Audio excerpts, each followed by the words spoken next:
नमस्कार, आप देख रहे हैं एनएमएफ न्यूज और मैं हूं आपके साथ शाफनी पटनायक। साल 1999, जापान का नागोया शहर जो है सीधे साधे सातेरू तकाबा की जिंदगी किसी आम इंसान की तरह हंसते खेलते बीत रही थी। पत्नी और बच्चे के साथ लाइफ मानो कंप्लीट थी। लेकिन एक दिन आई वो भयावह रात जिसमें सातोरू तकाबा का सब कुछ बिखर गया। जब फ्लैट में उनकी पत्नी की बेरहमी से हत्या कर दी गई।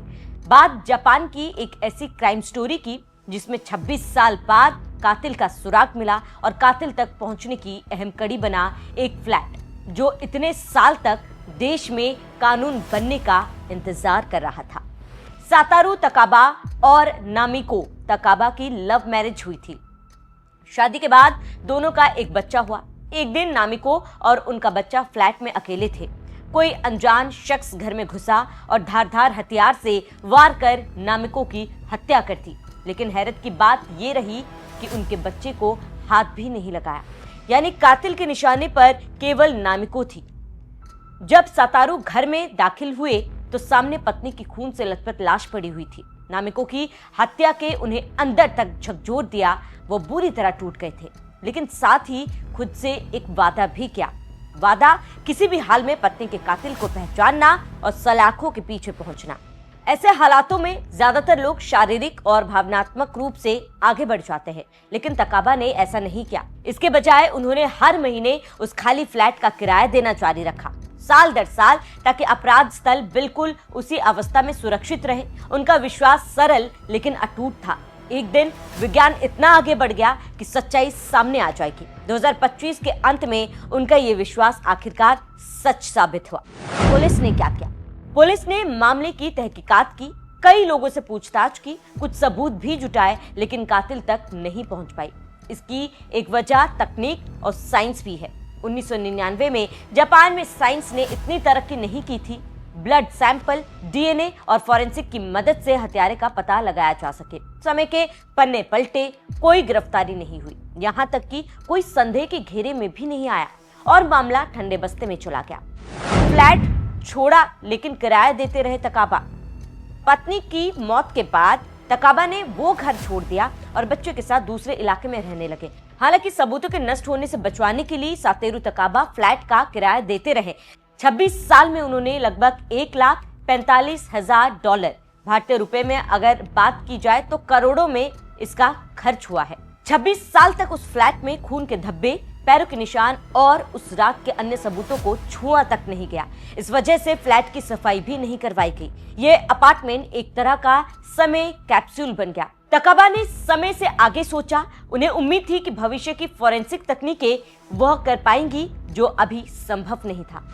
पुलिस ने फिर खोला केस। समय बीतता गया, लेकिन तकाबा की उम्मीदें और भरोसा नहीं टूटा। 2010 और 2020 के दशक में देश में डीएनए जांच, विश्लेषण और फॉरेंसिक जांच में प्रगति हुई। पुलिस ने कई पुराने अनसुलझे मामले फिर से खोले, जिसमें नामिको की हत्या का मामला भी शामिल था। पुलिस ने उसी अपार्टमेंट से सबूत जुटाए और इन्हें नए साइंटिफिक तरीकों से जांचा। दशकों पुराने डीएनए की जांच की गई और हाथ लगी बड़ी सफलता। ये डीएनए मैच हुआ सातोरू तकाबा की पुरानी दोस्त और क्लासमेट कुमिको यासुफुक। जबकि साल 2025 में ही पुलिस ने शक के आधार पर कुमिको का डीएनए लिया था। कुमिको को लगा था कि 25 साल से इस केस में पुलिस कोई नतीजा नहीं निकाल पाई, तो अब भी केस बेनतीजा ही रहेगा, और उन्होंने खुशी खुशी अपना डीएनए दे दिया। यही ओवर कॉन्फिडेंस कुमिको को भारी पड़ गया। जांच में ये नमूना 1999 से संरक्षित खून के धब्बों से मेल खा गया। बाद में वो खुद पुलिस स्टेशन पहुंची और हत्या की बात कबूल की। कुमिको को गिरफ्तार कर बाद में न केवल पुलिस बल्कि जापानी मीडिया का भी एक सवाल था कि आखिर उसने नामिको की हत्या क्यों की। इस हत्या के पीछे की वजह प्यार और जलन की भावना थी। दरअसल कुमिको और सातोरू तकाबा स्कूल के दिनों के साथी रहे हैं। दोनों की अच्छी दोस्ती थी। कुमिको तकाबा से शादी करना चाहती थी, लेकिन तकाबा को नामिको पसंद थी। ऐसे में जब तकाबा और नामिको की शादी हुई तो कुमिको बर्दाश्त नहीं कर पाई। ये किसी भी हाल में नामिको को तकाबा की लाइफ से बाहर कर दे, लेकिन दोनों के बीच प्यार से उसके इरादे नाकाम होते रहे। इसके बाद हताश तकाबा ने नामिको की हत्या का खौफनाक प्लान बनाया। इस गिरफ्तारी ने उस परिवार को लंबे समय बाद जवाब दिया जो दशकों से इंतजार कर रहा था। ये मामला केवल एक केस को सुलझाने और न्याय दिलाने तक नहीं था, बल्कि प्यार, इंतजार और अडिग विश्वास की ऐसी मिसाल है जो समय की कसौटी पर खरी उतरी। सातेरू तकाबा के लिए उस खाली फ्लैट का किराया देना महंगा जरूर था, लेकिन पत्नी के हत्यारे को सजा दिलाना उसकी जिंदगी का अकेला मकसद था और इसे पूरा करने के लिए वो हर कीमत चुकाने को तैयार था। नामिको और तकाबा का रिश्ता मौत के बाद भी जिंदा रहा और जापान में मिसाल बन गया। उन्होंने साबित किया कि सच्चा प्यार सिर्फ साथ जीने में नहीं, बल्कि मरने के बाद भी आखिर तक डटे रहा।